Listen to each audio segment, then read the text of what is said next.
Olá, meu querido ou minha querida. Nesta aula, vamos falar um pouquinho sobre proposição. Você tem que ficar bem atento sobre proposição, por quê? Porque proposição é uma das partes estruturais da lógica.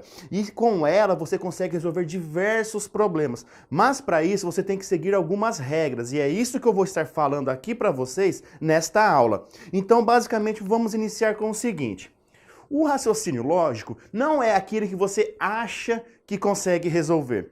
O raciocínio lógico, ele segue algumas pré-determinações da lógica. Então não é simplesmente você pensar do jeito que você imagina. Não, você tem que seguir algumas regras. E dentro dessas regras está o conceito de proposição, que é aquele que nós vamos estudar aqui. Então veja bem, o raciocínio lógico é aquele que se desvincula das relações entre objetos e precede da própria elaboração do indivíduo. Então existem algumas regras a serem seguidas. E estas regras é muito importante para você saber se será correta ou falsa aquela questão que você estiver analisando na sua prova, ok? Então é basicamente isso que nós iremos ver.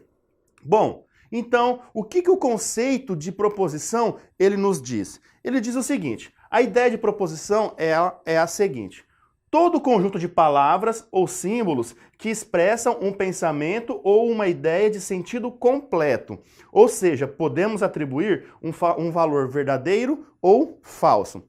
Pensando assim, é aquele sentido de proposição que nós temos aqui, é o que? Nós vamos atribuir um valor verdadeiro ou falso, de acordo com o que o enunciado nos disser. Não é o que nós iremos pensar. Eu acho que está certo. Não, não existe achismo aqui. É o quê? É o que a lógica nos diz que está certo ou o que a lógica nos diz que está errado. E para isso, essa é a ideia de proposição. Ela vai expressar esse sentido completo. Então você vai ler o enunciado, você vai ler a proposição e vai saber se ela vai estar sendo verdadeira ou falsa. Mas vamos ter alguns macetezinhos que vai nos ajudar a pensar em tudo isso daí. Por quê? Porque são questões elementares deste tipo. Então é o princípio básico. E uma questão dessa na prova você não pode errar. Por quê? É uma questão que vai fazer você ficar à frente de vários candidatos que não estão preparados, que não estudaram a parte conceitual. E a parte conceitual também é importante. Por mais que nós não vamos ficar vendo aqui ao pé da letra as definições, vocês têm que saber o essencial dessas definições. E para a proposição é essencial que vocês saibam. Então, olha só, exemplo que eu trouxe aqui para vocês. O primeiro exemplo que eu trouxe é o seguinte. Mário é professor de Direito Administrativo. Bom, eu não sei se Mário é professor de Direito Administrativo ou não, mas é uma ideia completa, tem todo um sentido. De acordo com o enunciado, ele poderia me dar se isso daí seria verdadeiro ou falso. Então eu poderia pensar numa ideia de verdadeiro ou falso. Não sei se vai ser verdadeiro ou falso, mas poderia ter condições de descobrir. Agora, olha só outro tipo de proposição. Se João gosta de maçã, então Carlos gosta de uva ou Marcos não gosta de goiaba. Também é um outro sentido de proposição, só que esse daqui é um pouquinho mais completo. Por quê? Porque nós vamos ver aqui que existem várias proposições presentes. E aí vai ser a diferença entre uma proposição única, que é chamada de proposição simples, e várias proposições juntas, que é chamada de proposições compostas. Agora, o próximo exemplo que eu tenho aqui, ó. Ou vou comprar uma camiseta, ou uma bermuda. Também é um sentido de proposição. Porque eu consigo atribuir valores verdadeiro ou falso para essas sentenças. Não é nosso intuito aqui julgar se vai ser verdadeiro ou falso, porque não tem nenhuma pré-determinação que vai nos dar condições de saber se será verdadeiro ou falso. Agora, este outro exemplo que eu trouxe aqui, ó. Raquel é jogadora de vôlei. Também é um sentido completo. Por que eu digo que é um sentido completo? Porque nós podemos valorar em verdadeiro ou falso. Novamente, nós não sabemos exclusivamente se será verdade ou se será mentira, mas nós temos total condição, de acordo com vários dados de enunciado, dizer se será verdadeiro ou se será falso. Olha só. Estes dados aqui que eu trouxe para vocês, essas proposições, é o que nós iremos analisar. Então vocês terão que analisar a fundo tudo que vai estar aqui. Para isso, vocês têm que saber essas ideias. Então é importante, por quê? Ah, mas é raciocínio lógico, é matemática. Cara, por mais que raciocínio lógico é matemática, não é conta. É mais língua portuguesa, é mais estrutural, é mais leitura para vocês. Essas questões são mais de leitura e interpretação dos dados de acordo com o que a lógica ela vai nos dizer. Então é isso que vocês devem ficar atentos. Veja bem, continuando, a proposição simples. Proposição simples, então, ela é o seguinte, são aquelas que possuem uma única oração, onde não possuem conectivos, ou seja, os elementos de ligação. São aqueles que nós vamos ver mais para frente, que existem 5 deles, e vamos estudar cada um deles, ok? Bem, olha só o exemplo que eu trouxe. Roberto é engenheiro. Não tem nenhum elemento de ligação, tem apenas um sujeito e um predicado. Se tem apenas um sujeito e um predicado e não tem nenhum elemento de ligação, ela é a nossa proposição simples. Agora, olha só. Maurício foi aprovado no concurso público. De novo, ela expressa um sentido completo, então ela é uma proposição. Porém, não existe nenhum elemento de ligação aqui. Logo, ela é uma proposição simples. E o de baixo aqui, ó. César não gosta de comer legumes. A gente vai aprender também chamado de negação. Por que negação? Dessa oração aqui seria o quê? César gosta de comer legumes. Então, é só ficar atentos a esta palavrinha aqui, ó. Se já tem o não para fazer negação, a gente vai ver que é só retirá-lo. Então, César gosta de comer legumes. Ou se a proposição simples aqui fosse César gosta de comer legumes, a sua negação seria o que está aqui. César não gosta de comer legumes. Vimos, então, os casos de proposição simples, beleza? É bem tranquilo proposição simples. É você bater o olho na questão e você já sabe se ela será uma proposição simples ou uma proposição composta. Por quê? Porque não existe o elemento de ligação aqui. Então é um sentido completo que nós vamos valorar em verdadeiro ou em falso, mas não existe termos de ligação. Então ela é bem, como o nome já diz, simples, né? Então olha só. Proposição composta. A proposição composta, então, é pensar no seguinte. Poxa, se eu tenho uma proposição composta, significa que eu vou ter 2 ou mais proposições simples com alguns elementos de ligação. Então, o exemplo anterior que eu trouxe aqui, ó, das proposições simples, tem apenas uma proposição. Agora, se eu for pegar uma proposição composta, então eu poderia pegar 2 desses daqui e agrupá-los com um elemento de ligação, ou mais, se fosse mais do que 2 proposições simples, que é o nosso caso das proposições compostas. Eu trouxe um exemplozinho aqui para vocês analisarem e começarem a se familiarizar com estes elementos de ligação, que vão ser chamados na lógica de conectivos. Então veja bem, se Caio não toca trompete, então José não vai ao cinema ou Marcela sai de casa. Se vocês pararem para analisar aqui, nós teríamos uma proposição que seria Caio não toca trompete. Outra proposiçãozinha aqui, ó. José não vai ao cinema. E ó, a terceira proposição, que é Marcela sai de casa. Então, veja bem, nós temos aqui 3 proposições simples. E essas proposições estão conectadas com os nossos chamados conectivos lógicos, que são os nossos elementos de ligação. Você já deve ter ouvido falar no tal do se então, no ou, lógico. Então você vai ter que ficar atento a esses conectivos. Se tiver, são proposições compostas. Se não tiver, é apenas proposição simples. Mas a ideia é que a gente poderia valorar essas 3 proposições que eu chamei de simples. Eu poderia valorar elas, essas 3 simples aqui, ó, em verdadeiro ou falso. Mas este, com certeza, não é o nosso intuito neste momento de fazer esta valoração. Bom, o seguinte, proposição composta é isso, não muda, cara, não muda, é sempre a mesma estrutura. Então é você analisar se tem os conectivos lógicos ou não. É o que eu já disse. Por quê? Pô, se é proposição simples, não existe esse elemento de ligação nela. Agora, se é proposição composta, vai ter várias proposições simples ligadas com estes elementos de ligação, que são os nossos conectivos. Mas, por falar em conectivos, quais deles você vai ter que ficar atento na hora de analisar uma proposição? Eu trouxe aqui para você já pensar e colocar na sua cabeça. Então grave esses conectivos, escreva num papel e cole no teto da sua casa. Por que colar no teto da sua casa? Porque toda vez que você olhar para cima, você vai ver esses conectivos e não vai esquecer. Você não pode esquecer esses conectivos. Ele é primordial na análise estrutural da lógica e para tudo que você for fazer depois de lógica. Então você tem que saber estes conectivos. E quem são esses conectivos? Primeiro, conjunção.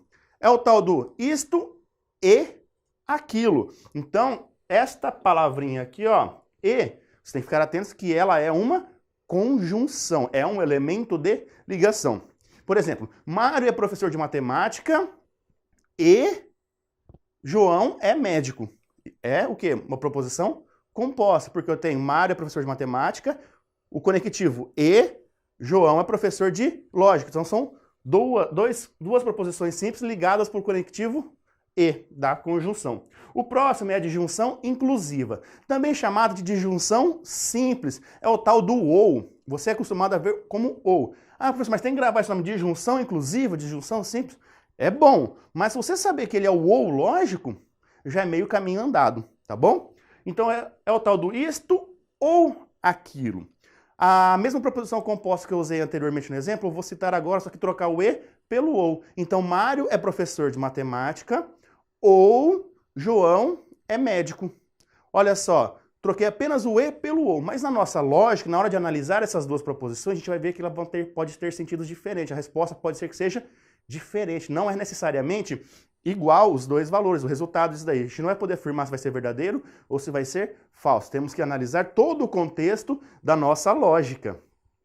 O próximo é o condicional, ou a implicação lógica. É o famoso se então. Ou seja, se isto daqui, então aquilo.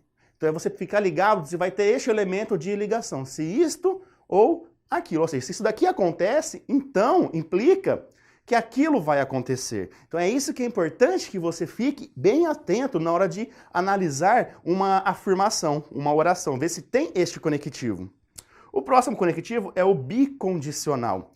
Esse bicondicional é o famoso se e somente se. Ou seja, isso daqui vai acontecer se, isso daqui vai acontecer se e somente se aquilo vai acontecer. Você vai ver que vai ter elementos que vai ter condições de dizer se vai ser verdade ou se vai ser mentira, a análise completa de cada uma dessas daqui. Mas agora não precisamos disso. Bom, e por fim, a disjunção exclusiva, não menos importante que as outras, muita gente costuma não abordar essa disjunção exclusiva.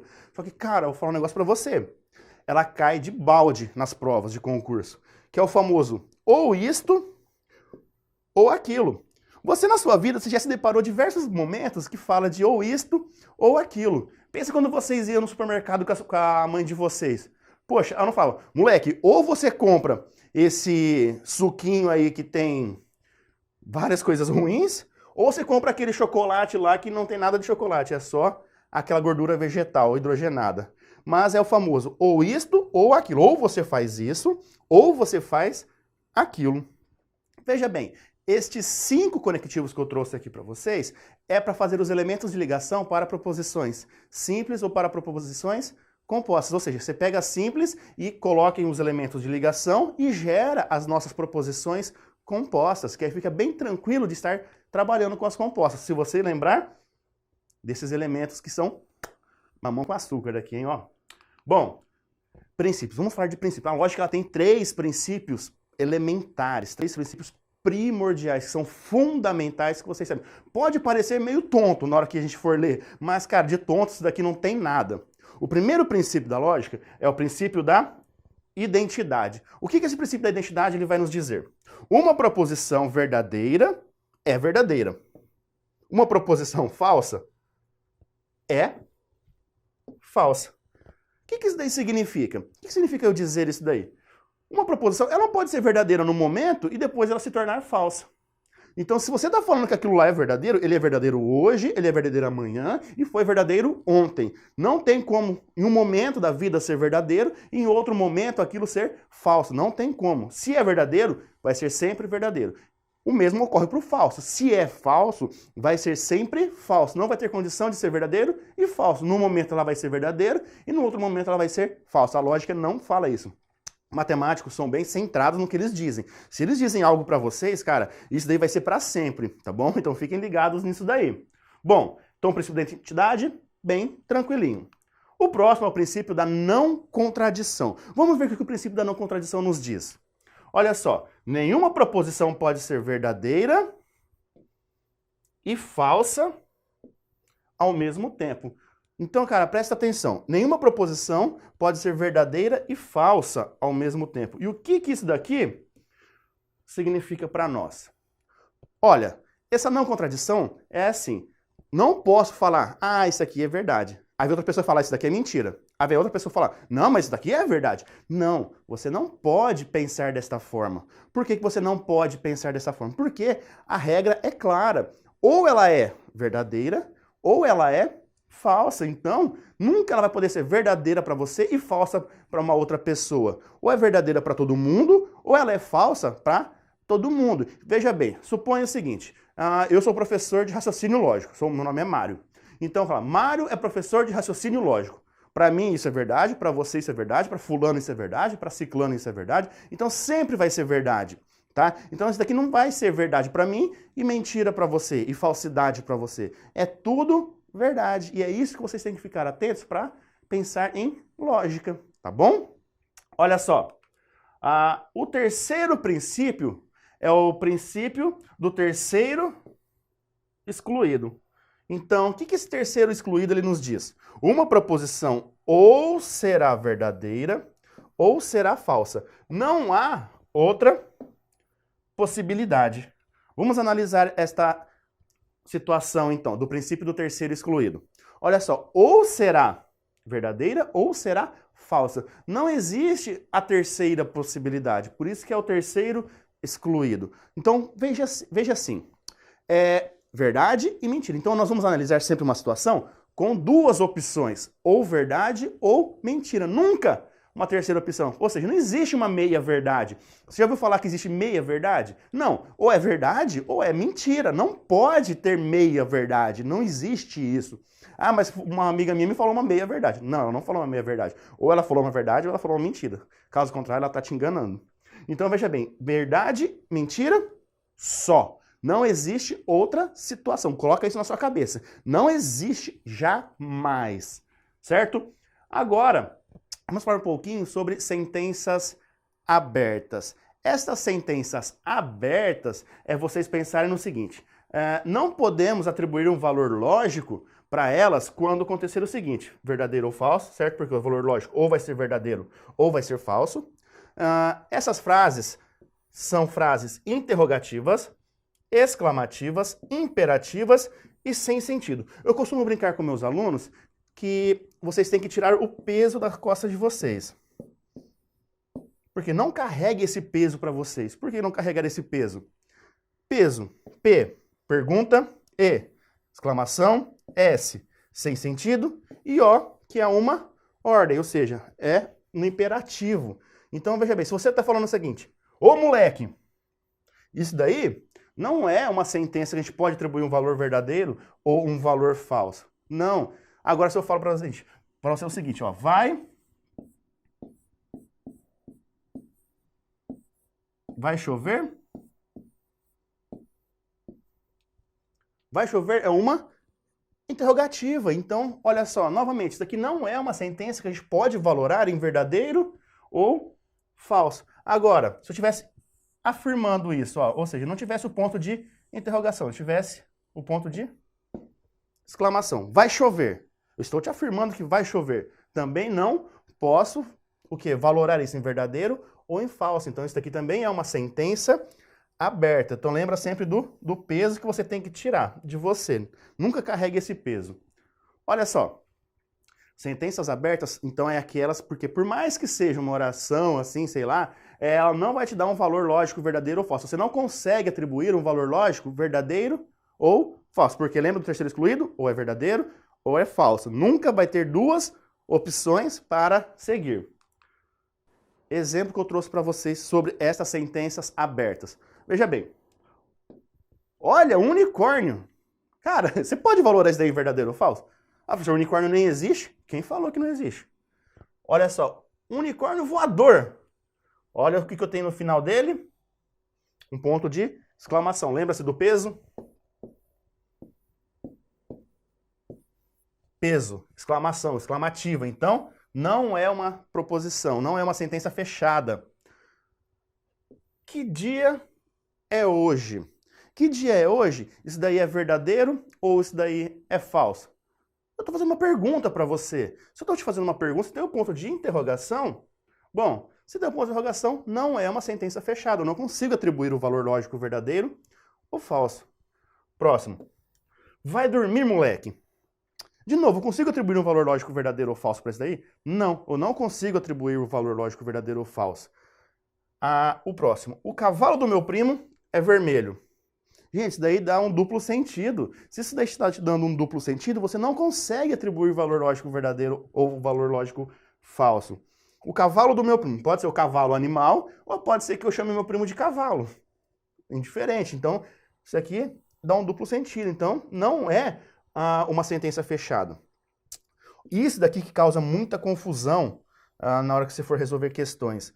Dessa maneira, olha só. Ele foi o melhor jogador deste ano. Para falar um pouquinho desta frase aqui, eu chamo a atenção de vocês o seguinte.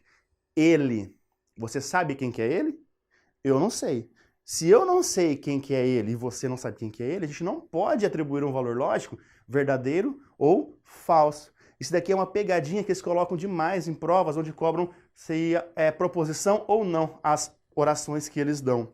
Então, olha só. Ele foi o melhor jogador deste ano. Ele foi o melhor jogador deste ano. Como eu disse, nós não sabemos se vai ser eu, se vai ser você, se vai ser o Messi, se vai ser o Pelé, se vai ser o Neymar. Ninguém sabe. Agora, se ele tivesse dado um nome, a gente poderia pensar se vai ter condições de sabermos se vai ser verdadeiro ou se vai ser falso. Por exemplo, Pelé foi o melhor jogador deste ano. Se a gente estiver falando de agora, de 2019, não, porque o Pelé nem joga mais. Agora, Pelé foi o melhor jogador de 1970. Poxa, aí sim a gente pode afirmar se vai ser verdadeiro ou se vai ser falso. Vai ter condições de descobrir, de encontrar um valor lógico verdadeiro ou falso. Então, isso engana. Então, preste atenção para não cometer este erro. Cara, porque se você tiver uma questãozinha dessa de proposição e cometer um erro bobinho desse, uma questãozinha pode fazer toda a diferença na sua aprovação. Existem concursos onde a concorrência ela é muito alta, que uma questão pode te levar lá para cima, uma questão certa, ou se você errar essa questão, ela te joga lá para baixo, que nem classificado você fica. Então, são questões que você não pode perder de forma alguma. Mas você que está acompanhando esta aula, você não vai errar esse tipo de questão, porque você sabe quando vai ser proposição e quando não vai ser uma proposição. Quando a gente pode valorar, quando pode ter um valor lógico, que é verdadeiro ou falso, e quando não vai ter esses valores, quando vai ser uma sentença aberta. Olha só, então. Só que proposição, galera, ela não precisa ser necessariamente da forma que nós vimos. Pode ser uma sentença matemática, mas o conceito, a ideia dela é a mesma. Por que que ela é a mesma? Ou nós vamos atribuir um valor lógico verdadeiro, ou nós vamos atribuir um valor lógico falso. Só que quando é matemática, você pode tremer na base já. Você vai, poxa, falou matemática, eu vou tremer na base, eu não sei. Não, é fácil da gente analisar se ela vai ter o sentido completo ou se ela não vai ter esse sentido completo. Então veja bem, olha o que eu trouxe para vocês de definição aqui, ó. Não precisa necessariamente ser uma oração. Ela pode ser uma sentença matemática, utilizando símbolos. Quais símbolos da matemática? Você está acostumado a ver aquele chamado de igual, aquele diferente, aquele de existe, maior, menor, maior ou igual, menor ou igual. Então, cabe a você analisar se vai ser algum destes símbolos, beleza? Continuando. Que possua um significado e que possa ser atribuído um valor verdadeiro ou falso. Então, tudo se baseia nisso daqui, gente. Não tem como fugir. É só você pensar, poxa, eu posso atribuir um valor lógico verdadeiro ou falso? Não quer dizer que vai ser verdadeiro exclusivamente ou que vai ser falso exclusivamente. É simplesmente, será que pode ser verdadeiro ou pode ser falso? Eu consigo atribuir um valor lógico para ele? Então é isso que vocês devem pensar. Se consegue ou se não consegue. Quer ver exemplos sobre isso? Vamos ver que para finalizar esta aula, vamos ver estes exemplos para não confundir quando pode e quando não pode. Olha só. Eu trouxe 4 exemplos para vocês para analisarmos aqui. Primeiro, 35 maior que 40. Isso daqui é um valor lógico que eu posso atribuir verdade ou mentira? Verdade ou falsidade? Ela é uma sentença fechada? Sim. Isso daqui gente, eu consigo. Por quê? 35, ele é maior ou ele é menor que 40? Ah, professor, 35, todo mundo sabe, 35 é menor do que 40. Se 35 é menor que 40 e ele está afirmando aqui, ó, que 35 é maior do que 40, isso daqui vai ser uma sentença o quê? Que possui valor lógico de falsidade. Agora, x mais 1 igual a 3. Poxa, isso aqui já me gerou dúvida. X mais 1 igual a 3, será que isso daí vai ser verdade ou será que isso daí vai ser mentira? Não sei. Eu não sei se x mais 1 vai ser verdade ou se x mais 1 igual a 3 vai ser mentira. Por quê? Se eu pegasse para x igual a 0, x igual a 0 ficaria o quê? Ficaria 0 mais 1 igual a 3. Isso daqui daria o quê? 1 igual a 3. Nossa, isso daí é óbvio. É óbvio que isso daí está errado. Isso daí é falso, né? Então, se o x fosse 0, isso daí seria falso. Agora, se eu pegasse para x igual a 2, por exemplo, ó, ficaria 2 mais 1 igual a 3. Então, seria 3 igual a 3. Isso daqui seria verdadeiro ou isso daqui seria falso? Isso daqui seria verdadeiro. Veja bem, eu encontrei valor lógico falso e valor lógico verdadeiro. Uma sentença, ela pode ter um valor lógico falso e verdadeiro ao mesmo tempo? Não. Não pode ocorrer que ela tenha valor lógico falso ou verdadeiro. Então, esse x mais 1 igual a 3 não é uma sentença para atribuir valor lógico. Então, isso aqui estaria eliminado. Olha para o de baixo. 3y mais 1 menor do que 10. Tem o símbolo matemático aí do menor, da desigualdade. E tem o y. Cara, vamos analisar. Será que a gente pode atribuir valor lógico verdadeiro ou valor lógico falso para isso daí? De novo, é igual ao exemplo de cima. Por que é igual ao exemplo de cima? Eu não posso sempre atribuir um valor para ser verdadeiro e sempre para ser falso. Vai ter casos onde vai ser verdadeiro e vai ter casos onde vai ser falso. Então não dá para a gente pensar em valor lógico aqui. Por quê? Porque se eu pegar o y igual a 1, ficaria o quê? 3 vezes 1 mais 1, menor que 10. Quanto que dá 3 vezes 1 mais 1? Ah, primeiro eu faço mais. Não, meu querido, não faz a continha. Primeiro você resolve a multiplicação. 3 vezes 1, 3. 3 mais 1, menor que 10. Então isso aqui seria 4 é menor do que 10? Olha que legal, 4 ele é menor que 10. Então isso aqui seria verdadeira essa análise. Agora, se eu pegasse para y igual a 10, por exemplo, seria 3 vezes 10 mais 1 menor que 10. Primeira multiplicação, né? 3 vezes 10, 30. 30 mais 1 é menor que 10. Então daria o quê? 31, ele é menor do que 10? Não, 31 não é menor que 10. Então isso aqui seria falso. Agora, de novo, ele pode ter valor lógico verdadeiro e pode ter valor lógico falso ao mesmo tempo? Não, ou vai ser valor lógico verdadeiro ou valor lógico falso. Então também não podemos atribuir valor lógico desta forma que está escrito aí. Só que olha só que bonitinho, que interessante. Se nós tivermos x mais 1 é igual a 3, quando x for igual a 2, eu estou falando para vocês que o x tem que valer 2. Então eu não posso simplesmente escolher um valor para o x. Eu tenho que pegar o único valor que é x igual a 2. Aí seria o quê? 2 mais 1 é igual a 3. Então seria 3 é igual a 3. Aí isso aqui teria valor lógico, e esse valor lógico seria sempre verdade. Então é isso que vocês têm que ficar atentos. Bom, e o de cima ali que eu falei que também não tinha, que era com o sinal da desigualdade, ela também pode chegar um momento em que vai ser verdade, eu consigo atribuir valor. Se eu pegasse para y menor do que 3, se eu falar assim, 3y mais 1 menor que 10, se y for menor que 3. Se o y for menor que 3, eu estou trabalhando, por exemplo, com o conjunto dos números inteiros, eu poderia pegar o 2, o 1, o 0, o menos 1, menos 2, menos 3 e assim por diante. Então logo seria o quê? 3 vezes 2 que eu tinha feito, ó, mais 1 menor que 10. Isso daqui dá o quê? Dá 7 é menor que 10. Então qualquer valor que eu pegue aqui para y, sendo menor que 3, sempre isso daqui vai ser verdadeiro. Se ele sempre vai ser verdadeiro, eu posso agora atribuir um valor lógico, que nesse caso será a verdade. Então veja bem, olha a diferença. Do jeito que ele está jogado aqui, não podemos atribuir valor lógico. Agora, se ele está jogado dessa forma, Aí ele fala, quando y for menor que 3. Aí sim você consegue atribuir um valor lógico verdadeiro ou um valor lógico falso. Então veja bem, para finalizar a aula, fazendo uma análise profunda, proposição simples tem um sentido completo, sujeito e predicado. Proposição composta é aquela formada por várias proposições simples com os elementos de ligação. Quem são os elementos de ligação? Os conectivos lógicos. E, ou, se então, se e somente se, e o ou, que são os 5 conectivos lógicos. E sentenças abertas não expressam sentido completo. A gente não consegue atribuir o valor lógico verdadeiro ou o valor lógico falso, beleza? Galera, até a próxima, hein?